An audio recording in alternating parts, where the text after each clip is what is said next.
기도하겠습니다.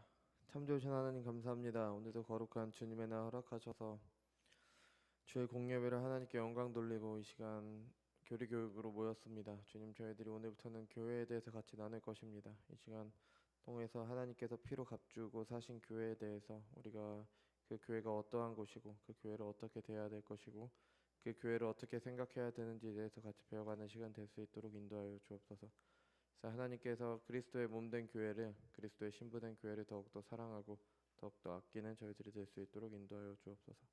감사드리며 사랑이 많으신 예수님의 이름으로 기도드렸습니다. 아멘.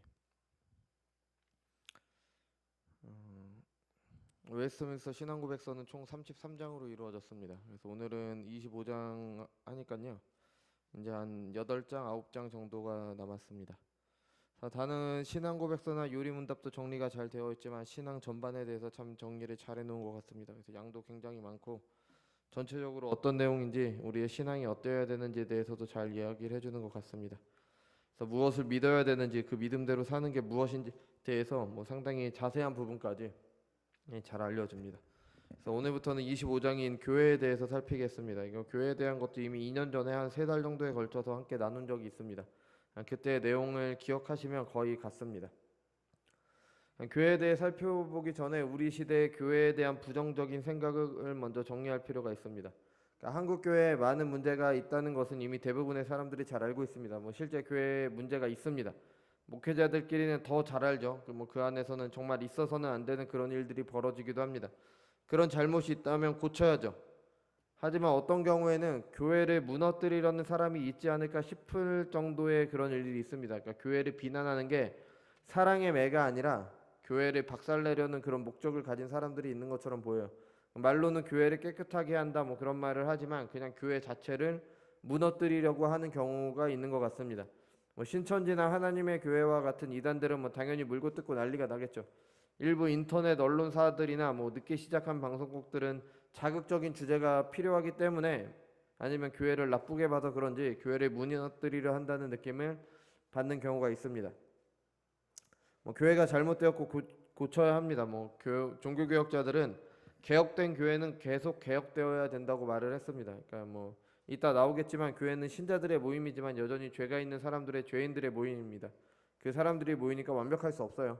그러니까 또 5만 명이 넘는 목회자가 있고 또 아주 많은 교인들이 있죠. 문제가 없을 수가 없는 겁니다. 이런 것들이 변명이 될 수는 없어요. 교회는 정결해야 되고 순결해야 합니다. 이를 위해서 노력해야 하지만 현실적으로 문제가 나올 수밖에 없습니다. 그걸 정당화해서는 안 되고 고쳐야 되겠지만 아예 없앨 수는 없는 겁니다. 그런데 일부 언론이나 어떤 집단에서는 그런 문제들을 아주 엄청난 일처럼 보도해서 교회가 완전히 타락한 사람들처럼, 교회는 없어져야 하는 집단처럼 말하기도 합니다. 그럴 의도가 있다고 의심할 수밖에 없는 그런 경우가 있는 거죠. 안타깝게도 교회 안에도 교회가 없어져야 된다고 말하는 분들도 계십니다. 일본의 유명한 신학자인 우찌무라 간조나 그의 가르침을 잃은 함석현 이런 분들이 무교회주의를 주장했습니다. 교회에 문제가 많으니까 교회를 떠나 신앙생활 해야 된다 이런 생각이죠. 교회에서 여러 가지 상처를 받아서 기독교인이고 예수님을 믿는다고 하시는 분들 중에서 교회에 나가지 않는 가난한 성도라고 하는 그런 분들도 계십니다. 교회에 문제가 있기 때문에 교회에서 상처도 받게 됩니다. 혐오를 당할 수도 있습니다. 잘못된 문제들을 당할 수도 있지만 그렇다고 교회를 떠나서는 안 됩니다. 물론 담임 목사가 성추행하거나 아니면 성도들을 불법으로 착취하는 경우에 그런 교회를 떠나서는 안 되냐, 교회를 떠나서 안 된다는 게 좀 이따 말씀드린 보편적, 우주적, 눈에 보이지 않는 참교회를 말합니다. 그 교회가 눈에 보이는 교회에 속한 것으로 드러나기 때문에 문제가 있는 교회라면 문제가 없는 교회, 문제가 없을 수 없으니까 좀 그래도 참된 교회를 추구하는 교회로 찾아가는 겁니다. 부족한 중에도 참된 교회를 추구하는 교회를 찾아가야지 교회를 아예 떠나서는 안 됩니다. 초대교회 때부터 이 세상에 문제없는 교회는 없었습니다. 문제가 없었다면 각 교회에 보내는 서신서들이 기록되지 않았을 겁니다. 사도 바울은 갈라디아서에 보내는 편지에 너희가 그렇게 빨리 복음에서 멀어지는 게 이상한 일이다. 그러니까 복음을 전하고 왔더니 그냥 다른 복음을 따라가는 사람들이 그렇게 빨리 생긴 거예요. 그런 내용들이 있죠. 또 고린도 교회도 여러 가지 문제들이 있었어요. 또 요한계시록에 아시아 7교회에 나오는 편지를 보는데 그 편지의 내용을 보면 칭찬보다 책망이 훨씬 더 많습니다. 아시아 7교회는 미래에 있을 교회가 아닙니다. 그 당시 있었던 교회고 앞으로 있을 모든 교회들에게 보내는 편지이기 때문에 그 당시 교회들의 문제가 있었다는 거 우리는 알 수 있는 거죠. 구원받은 죄인들이 모인 교회이기 때문에 항상 문제가 있었고 상처가 있었습니다. 그렇다고 교회를 떠날 것이 아니라 그 안에서 함께 고민하며 그 문제를 해결해야 됩니다. 웨스트민스터 신앙고백서 25장을 보면서 왜 그래야 되는지 어떻게 해야 하는지를 이제 같이 배우도록 하겠습니다. 먼저 1절입니다. 보편적 또는 우주적 교회는 무형적이다. 그 교회는 머리 되시는 그리스도를 중심으로 하여 그 아래 하나로 지금까지 모여들었고 지금 모여들고 있고 장차 모여들게 되는 택함받은 모든 사람들로 구성된다. 이 교회는 그리스도의 신부이며 몸이며 만물 안에서 만물을 충만하게 하시는 그의 충만이다. 그러니까 교회는 간단히 말하면 신자들의 모임이 교회입니다. 구원받은 사람들의 모임이 바로 교회예요. 유형적 교회, 무형적 교회 했던 거 기억하십니까? 그러니까 교회라고 할 때는 두 가지가 있어요. 왜냐하면 이게 서로 약간 거의 비슷한데 약간 다릅니다. 그래서 좀 구분을 해야 돼요. 하나는 눈에 보이지 않는 교회, 무형교회, 비가시적 교회, 볼 수 없다 그래서 비가시적 교회. 그러니까 눈에 보이지 않는 교회는 참된 교회를 말합니다. 진짜 구원받은 사람들의 모임. 이게 바로 눈에 보이지 않는 교회예요. 하나님께서 구원하기로 택하신 모든 사람들의 모임이 바로 그 눈에 보이지 않는 무형교회를 말합니다. 아담으로부터 과거에 이 땅을 살았던 사람들 중에서 하나님께서 택한 사람들, 아니면 지금 이 땅을 살아가는 사람 중에서 하나님께서 택하신 사람들, 그리고 앞으로 이 땅을 살 사람 중에서 하나님께서 택하신 사람들 모두가 하나의 교회, 그게 바로 무형교회를 말하는 겁니다. 참된 신자들의 모임, 비가시적 교회. 이 교회의 특징은 보편적이고 우주적입니다. 그러니까 보편적은 영어로 가톨릭이에요. 그러니까 가톨릭, 중세 가톨릭에서 사용하기 때문에 이 가톨릭이라는 말을 개신교에서는 잘 사용하지 않지만 보편적이라는 말은 특정한 사람들만이 아니라 모든 사람들을 위한 것이라는 뜻입니다. 그러니까 구약시대의 교회는 아브라함의 후손이어야 했어요. 구약시대 교회는 아브라함의 후손, 혈통적으로 이스라엘 사람만 교회에 속했었죠. 이방인 가운데도 교회에 들어오는 사람들이 있었지만 그 사람들은 이스라엘 안으로 들어올 때 교회에 속할 수 있었습니다. 그러니까 구약교회는 이스라엘 족속만 교회가 된 거예요. 그게 보편적은 아닙니다. 그건 특수한 거죠. 한 민족을 위한 거니까. 그렇지만 신약교회는 그렇지 않습니다. 하나님께서는 이스라엘을 통해서 온 민족을 구원하시기를 원했기 때문에 이제 신약교회는 보편적이에요. 모든 사람이에요. 사도행전 2장에서 성령께서 임하셨을 때 거기에 있던 사람들이 다른 언어로 말하기 시작했죠. 그러니까 복음이 온 세상에 전해질 걸 말하는 겁니다. 구약 선지서도 불순종으로 망한 이스라엘의 회복을 말하는데 이스라엘뿐 아니라 모든 열방으로 확장을 하죠. 뭐 아모스 보면은 다윗의 무너진 장막을 일으키는데 모든 열방이 거기에 올 것이다. 뭐 이런 식으로 나오잖아요. 예수님도 제자들에게 예루살렘과 온 유대와 사마리아와 땅끝까지 이르러 증인이 되라고 하셨습니다. 또 그에 따라서 바울이 복음을 들고 이방인에게로 가는 거죠. 복음을 듣고 믿는 사람이라면 다른 그 어떤 조건, 인종, 지적 수준, 재산 수준, 사회적 위치, 직업 이런 들과 상관없이 교회의 한 사람이 됩니다. 이게 보편적이라는 뜻이에요. 믿는 모든 사람들이 교인이 된다. 그래서 보편적 교회입니다. 우주적 교회도 비슷한데 우주적은 하나님께서 창조하신 모든 세상을 포괄한다는 의미입니다. 시간, 장소, 지역적 범위에 제한되지 않는 교회의 특징을 말하는 거죠. 그러니까 주님을 믿는 모든 사람들이 모인 것이 교회다. 이렇게 말하면 뭐 누구나 공감을 하고 당연하다고 생각을 합니다. 근데 하지만 교회사를 보면은 실제로 그렇게 되지 않았어요. 몇십 년 전만 해도 흑인들의 교회와 백인들의 교회가 따로 구분되어 있었죠. 서양 같은 경우에. 지금도 알게 모르게 특정한 신분이 사람들이 많이 모이는 교회가 있습니다. 그거는 보편적인 교회의 모습은 아니에요. 물론 뭐 서로 공통점이 많아서 교제하기 쉽다는 그런 건 있지만 보편적인 교회의 모습은 아닙니다. 2절 보겠습니다. 유형 교회도 복음 아래서는 보편적이요 공동적인 교회이다. 이전 율법 시대처럼 한 민족에게만 제한되어 있지 않다. 이 유형 교회는 전 세계적으로 참 종교를 신봉하는 모든 사람들과 그들의 자녀들로 구성되어 있다. 그리고 이 교회는 주 예수 그리스도의 왕국이며 하나님의 집이며 권속이다. 이 교회를 떠나서 즉 교회 밖에는 통상적으로 결코 구원받을 수가 없다. 그러니까 우리는 여태까지 무형교회, 뭐 눈에 보이지 않는 교회, 비가시적 교회 라고 했잖아요. 근데 일반적으로 교회라고 할 때는 우리 경암교회처럼 눈에 보이는 교회, 지교회라고 하죠. 이 유형교회도 있는 겁니다. 그러니까 눈에 보이지 않는 교회는 모든 성도들의 모임이라고 했잖아요. 그 눈에 보이지 않는 모든 성도들의 모임인 그 교회에 속했다는 게 우리가 지금 살아가면서 그 눈에 보이는 교회를 다니는 것으로 드러나게 되는 겁니다. 그러니까 내가 하나님을 믿었어요. 나는 구원 받았어요. 그러면 나는 보이지 않는 교회, 무형교회에 속한 거예요. 근데 그 무형교회에 속한 것이 유형교회를 다니는 것으로 드러나는 겁니다. 그러니까 내가 교회에 안 다니면서 무형교회에 속했다는 건 말이 안 되는 겁니다. 근데 차이가 있죠. 눈에 보이지 않는 교회, 무형교회는 정말 믿는 사람들만의 모임이라면, 보이는 교회, 이런 그냥 일반 교회들은 구원받은 사람들과 그렇지 않은 사람들이 함께 다닌다는 게 있습니다. 그러니까 우리가 다니는 교회를 보면 많은 교회들이 다 유형교회들이에요. 그곳에 사람들이 함께 예배드리지만 어떤 사람은 정말 택하심을 받은 구원받은 사람이고 어떤 사람은 아닙니다. 교회 다니는 모두가 다 구원받는 게 아니에요. 눈에 보이지 않는 교회에 속한 것이 유형교회에 속한 것으로 드러나게 되는 거죠. 이거를 좀 잘 구분해서 들으셔야 됩니다. 아까 무형교회가 하나라고 했잖아요.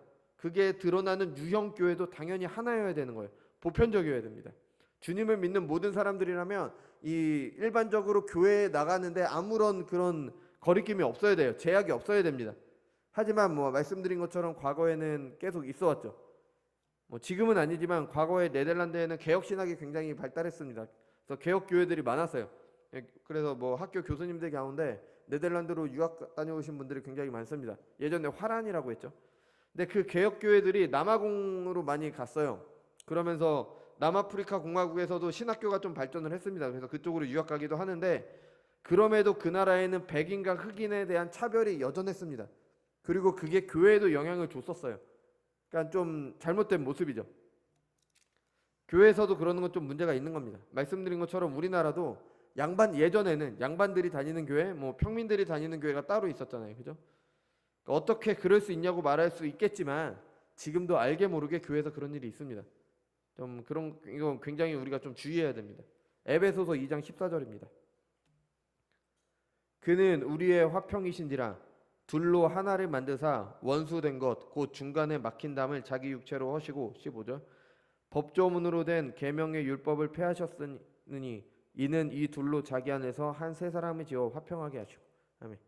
주님께서 허무신 것을 우리가 다시 쌓는 걸 수도 있는 거예요. 그냥 큰 교회 같은 경우에 뭐 예배를 여러 번 드리면서 마지막 예배를 청년을 위한 예배라고 하죠.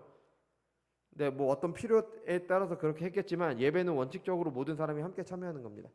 뭐 청년들만 위한 예배 이런 게 있어서는 안 돼요. 왜냐하면 보편적인 교회이기 때문에. 물론 뭐 어떤 청년들은 약간 어떤 성향이 있기 때문에 그분들을 위해서 그렇게 할 수도 있겠지만 뭐 제 생각으로는 결코 성경적이진 않습니다. 그래서 우리 교회가 작은 것도 있지만 공예배는 모두 함께 드리려는 이유가 이런 이유가 있는 거죠. 공예배 중에 아이들 때문에 조금 소란스럽게 되는 경우도 있고 뭐 어떤 경우도 있는데, 그럴 경우에 뭐 도움이 필요한 경우가 아니라면 그냥 참고 드리면 나름대로 적응이 됩니다.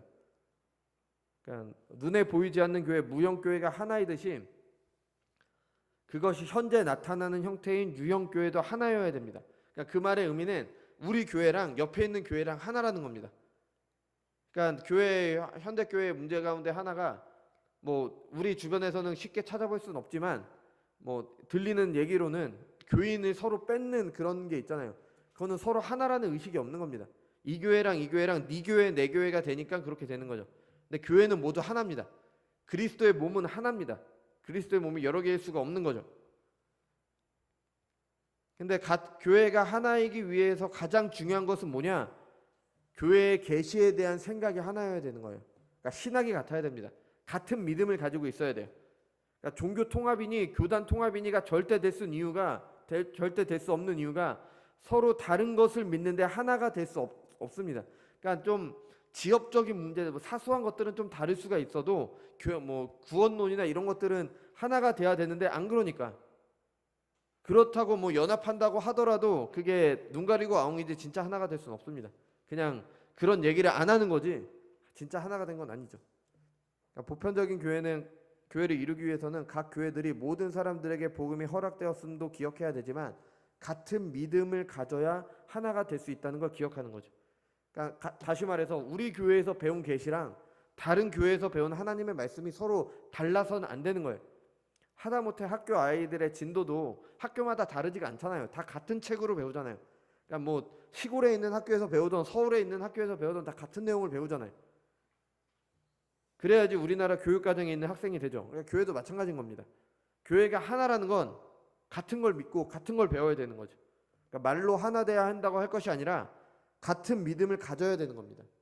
주님께서 벽을 허무셨다고 한 것은 모든 벽을 허무신 게 아니라 주님을 믿는 참된 믿음의 성도들 안에서 벽을 허무신 겁니다. 다른 복음들까지 받아들이라고 벽을 허무신 게 아니에요. 오전에 말씀드린 것처럼 구원받을 만한 다른 이름을 주신 적이 없습니다. 그러니까 믿는 바가 다르면 하나일 수가 없죠. 같은 교회가 있을 수 없는 겁니다. 그래서 신앙 고백서가 있죠. 같은 믿음을 가지기 위해서. 그래서 사도신경이 있는 거예요. 사도신경을 고백하면 그래도 그 믿음 안에서 하나로 볼 수 있다. 뭐 지역적인 사소한 문제는 그렇다고 하더라도 이것을 참으로 믿으면 우리가 같은 교회로 볼 수 있다. 그래서 사도신경을 외우는 거죠. 같은 믿음을 고백하는 교회가 하나의 교회입니다. 다른 믿음을 고백하면 하나의 교회가 아닙니다. 그런데 주님의 몸은 하나밖에 없습니다. 같은 몸이 아니라면 어느 한쪽의 교회가 아닌 겁니다. 뭐 교회가 어떠해야 되는지는 1절과 2절을 통해서 이제 내용이 나오는데, 먼저는 교회는 그리스도의 신부입니다. 성경에 나오죠. 그리스도의 신부. 신부에게 요구되는 건 순결이죠. 그 혼인 관계 안에서의 순결이잖아요. 그리스도의 신부된 교회는 거룩해야 됩니다. 결혼한 여인이 다른 남자에게 가면 안 되는 것처럼 그리스도께 순결하고 거룩해야 됩니다. 다른 복음을 따라가면 안 되는 거죠. 이런 의미도 있지만 뭐 죄를 멀리하고 그런 좀 정결해야 된다는 의미도 있습니다. 사람들이 볼 때 욕먹을 짓을 교회가 하면 안 되는 거죠. 교회는 또 그리스도의 몸입니다. 교회는 조직체가 아니라 유기체입니다. 그러니까 생명체예요. 몸인 겁니다. 우리 몸이 얼마나 긴밀하게 연결되어 있는지를 보면은 교회에 지체된 성도들이 어떻게 연결되어 있는지를 알게 됩니다. 필요에 따라서 교회 안에 여러 기관들이 만들기도 합니다. 하지만 그것들은 필수적인 게 아니에요. 우리는 뭐 여전도회, 남전도회, 청년회, 주일학교 이런 기관들이 있잖아요. 그게 필요에 따라서 그렇게 할 수도 있지만 그게 필수적인 건 아닙니다. 필수적인 건 뭐냐? 그리스도의 한 몸이 됐다라는 의식을 가지고 있는 게 필수적인 거예요. 그렇게 조직을 나눈 거는, 그러니까 조직을 편리하고 좀 효과적으로 조직을 운영하는 방식을 빌려온 거죠. 세상의 방식을 빌려온 겁니다. 그렇게 한다고 해서 교회, 그리스도의 몸된 교회를 조직이라고 생각해서 안 됩니다. 신자들은 그의 몸된 지체인 줄 알고 교회와 나를 따로 생각하는 오류를 범해서는 안 됩니다. 교회, 나는 몸에 속해 있는 지체이기 때문에 교회와 떨어질래야 떨어질 수가 없는 거예요. 교회가 아프다? 내가 아픈 겁니다. 교회의 다른 지체가 아프다? 내가 아픈 거예요. 왜냐면 나랑 같은 한 몸이기 때문에. 그리고 중요한 것은 그 몸의 머리는 그리스도라는 겁니다. 이게 2절에서 말하는 교회의 특징과도 연결이 되죠. 2절에서 교회는 그리스도의 왕국이라고 합니다. 교회는 나라입니다. 하나님의 나라. 개인적인 모임, 사적인 모임이 아니라 예수님을 왕으로 모신 나라예요. 그럼 그리스도께서 왕이시고 그리스도의 권위가 행사되는 곳이 바로 교회입니다. 나라에는 법이 있잖아요. 백성들은 그 법을 따라야 됩니다. 마찬가지로 그리스도의 왕국인 교회는 그리스도의 법을 따라야 되는 거죠. 그게 바로 성경인 거예요. 그러니까 성경을 따르지 않는다, 뭐 교회에 다니면서 내가 내 맘대로 한다, 그건 교회가 아닌 겁니다. 사적인 모임이지. 교회는 나라니까. 이 땅에 있는 모든 교회들이 하나의 교회가 될 수 있는 유일한 기준이 바로 말씀인 겁니다. 교회의 주인은 그리스도입니다. 이것도 뭐 사람들이 다 동의한다고 할 수 있는데 실제로 그렇지 않습니다. 어느 교회는 선교에 치중하고 어느 교회는 구제에 힘씁니다. 어느 교회는 교회의 목적이 사회 참여인 것처럼 보이죠. 그래서 뭐 예배 끝나고 데모하러 나가고 그런 교회도 있다고 합니다. 아마 목사님의 성향에 따라서 그렇게 될 것인데, 물론 뭐 같은 믿음 안에서 다양성은 존중할 수 있지만 교회는 목사의 뜻에 따라가는 게 아니라 성경을 따라가야 되는 겁니다. 선교도 하고 구제도 해야 되는 거예요. 하지만 그게 주가 아니에요. 그건 보조적인 겁니다. 그럼 주는 뭐냐? 뭘 해야 되냐? 사람들에게 복음을 전하는 게 교회의 목적입니다. 성경에 따라서 해야 되는 거예요. 어느 목사님이 이런 성향을 가졌다고 그걸 하는 게 아니라 이 목사님이 그런 성향을 가졌을지언정 성경을 따라가야 되는 겁니다. 또 신앙생활을 오래 하신 분들은 자신만의 교회관이 있어요. 교회는 이뤄야 되고 이런 생각을 가질 수 있어요. 뭐 당연히 있을 수밖에 없죠. 그리고 그 생각대로 자기의 계획대로 교회를 이루려고 해서는 안 됩니다. 성경에 따라 교회를 이뤄야 되는 거예요. 여러분은 성경에 말하는 교회는 어떠해야 됩니까? 성경이 말하는 교회는 어떨까요? 성경이 말하는 교회의 모습은 어떤 모습일까요? 내 생각이 아니라 성경이 말하는 교회는 어떤 교회여야 합니까? 잘 안 떠오르실 겁니다. 저도 신학하기 전에는 막연했으니까. 제가 겪어봤기 때문에 알아요. 제가 뭐 수십 년 교회 다니고 나서 신학을 해봤는데, 그러고 나서 신학을 하고 나서 교회에 대해서 배웠더니 그동안 알지 못했던 걸 배웠던 거예요. 그럼 어쩌면 교회가 어떠해야 된다고 생각을 해본 적이 없겠죠. 왜냐하면 그냥 이전까지의 교회, 내가 내 생각대로의 교회, 이전부터 계속 내려왔던 교회의 모습을 생각을 했으니까요. 그러니까 성경에서 배워야 되는 거예요. 어떤 교회를 이룰지를 내가 결정하는 게 아니라 교회의 주인이신 그리스도의 결정을 따르는 겁니다. 내가 이렇게 교회를 해야지가 아니라 그리스도께서 이렇게 하라고 하신 것을 따라가는 겁니다. 교회의 주인은 목사가 아닙니다. 성도도 교회의 주인 아닙니다. 예수님이 주인이십니다. 교회 안에서 여러 가지 일들을 하다 보면 서로 의견이 다를 수도 있습니다. 그럴 때 자기 고집을 따르는 게 아니라, 더 많이 배운 사람, 더 지혜로워 보이는 사람의 말에 따르는 게 아니라 하나님의 말씀에 따라야 되는 거예요. 어떤 사람이 이렇게 막 논쟁 중에 하나님의 말씀이 이렇습니다. 근데 저 사람도 내가 본 말씀은 이렇습니다. 우리가 봤을 때 두 사람이 어느 것에 더 하나님의 말씀에 가깝냐라고 했을 때 그 사람의 의견을 따르는 겁니다. 뭐 사소한 문제들은 말고요. 뭐 사소한 문제들은 그냥 지혜롭게 이렇게 잘 해결해 나가면 되지만, 교회의 큰 방향을 결정할 때나 뭐 이런 일이 있을 때 이렇게 따라야 되는 거죠. 그래서 모든 논쟁은 하나님의 말씀 앞에서 멈추는 겁니다.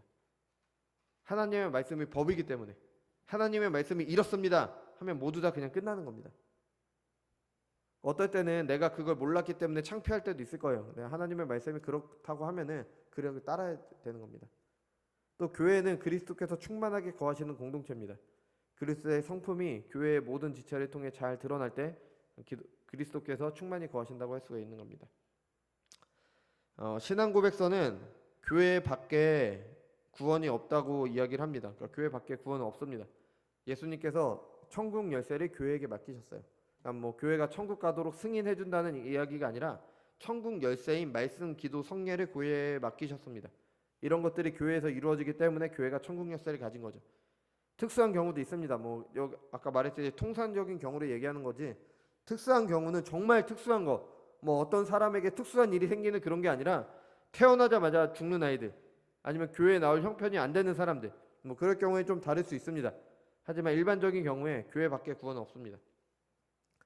뭐 깨어있는 척하는 사람들이 복음은 중요하게 생각하면서 교회를 무시하는 경우를 종종 봅니다. 모든 제도를 다 무시하는 거죠.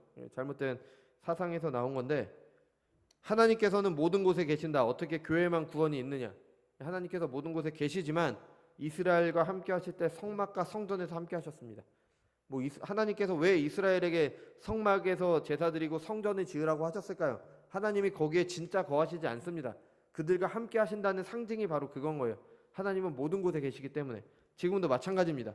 뭐 물론 교회가 성막과 성전이라는 건 아니지만 그 모두는 예수님을 통해 이루어졌고, 교회의 모든 지체들이 성전이 됩니다. 성도 개개인이 하나님과 교제를 하지만 하나님께서 교회를 통해 복음을 전해지도록 하셨고, 교회를 통해 복음에서 그 안에서 믿음이 자라도록 하셨습니다. 그러니까 교회 밖에는 구원이 없는 겁니다. 그래서 칼빈은 교회를 어머니라고 했어요. 신자들은 하나님을 아버지로 두는 사람이에요. 뭐 이상한 데서 말하는 어머니 하나님 이런 건 없습니다. 남녀 평등의 문제가 아니라 성경에서 하나님께서 아버지의 이미지로 자신을 묘사하신 겁니다. 그러면 뭐 그걸 남녀 평등 그런 걸 따질 게 아니라 그냥 그대로 따르면 되는 거예요, 우리는. 그리고 어머니라고 한 이유는요, 어머니는 아이를 출산하고 양육을 하잖아요, 그죠? 이런 의미에서 교회는 어머니 교회가 되는 거죠. 교회 안에서 새로운 신자들이 태어나는 겁니다. 거듭나는 거죠. 그리고 그 교회 안에서 양육이 됩니다. 부모가 없으면 아이가 태어날 수 없고, 부모의 양육이 없으면 아이들은 자랄 수 없습니다. 마찬가지로 교회가 없으면 새로운 신자는 거듭날 수 없고, 교회가 없으면 신자는 양육될 수가 없습니다. 뭐 성경 공부 같은 거는 교회 말고도 다른 데서 하는 데도 있습니다. 근데 솔직히 말하면 그게 얼마나 건전할지 늘 의문이 듭니다. 교회가 아닌 다른 데서 한다고 하면요. 근데 교회에서는 하나님께서 세우신 성경 전문가에게 배우시는 게 좋습니다. 그리고 근데 뭐 다른 데서 성경 공부도 할 수 있으니까 뭐 혼자서도 할 수 있고요. 요새는 설교를 그냥 유튜브 같은 걸로도 들을 수 있습니다. 그죠? 하지만 그것을 배우는 것에서 끝나지 않고 실제 삶에서 적용하는 것, 실제 삶에서 실천하는 것, 그걸 바로 교회에서 하는 겁니다. 그러니까 목회자, 당회, 성도들 간의 교제가 신자의 잘못을 바로 알게 하고 바른 길을 가도록 양육하게 되는 거죠. 교회를 어머니로 인정하지 않는 신자는 하나님을 아버지로 받아들일 자격이 없습니다. 아무리 교회가 타락해도 교회 자체를 거부하면서 신앙생활을 할 수는 없습니다. 신자는 어머니인 교회를 사랑하고 아껴야 됩니다. 어떻게 사랑하느냐? 내 생각, 내 고집대로 아니라 이러이러한 교회를 만들어야겠다. 이렇게 하면 교회를 사랑한다. 그러면 우상을 세우는 것밖에 되지 않습니다. 교회를 오래 다니신 분들은 교회가 굴러가는 걸 좀 알고 교회에 대해서 안다고 할 수 있는데 성경에 근거하지 않는 잘못된 생각입니다. 다 틀렸습니다. 제가 이렇게 말씀드릴 수 있는 거는 제가 경험해 왔기 때문에